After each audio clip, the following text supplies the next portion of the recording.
inson organizmidagi eng katta organ qaysi organ? Yurak. Ukajonim, siz ozgina miyangizni bir o'qiting, bir boshingiz bilan urushib qolganmisiz?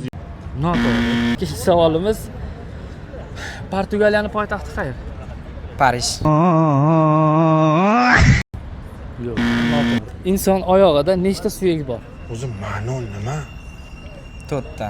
Oq balkim qora bo'lib, qora oq bo'lib chiqsa-chi. Inson oyog'ida nechta suyak bor? 3 ta bo'lsa kerak. O'ylayapman-da, kelmay qolyapti hozir. Yo'q.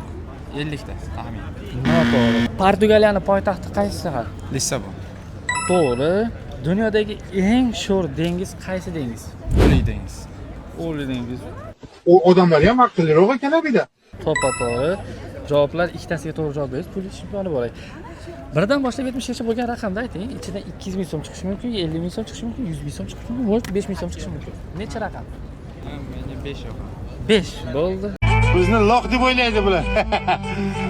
1 2 3 4 5 6 deganingizki 20 so'm to'lardingiz. Aslida ular o'qigan kitobni biz yozganmiz.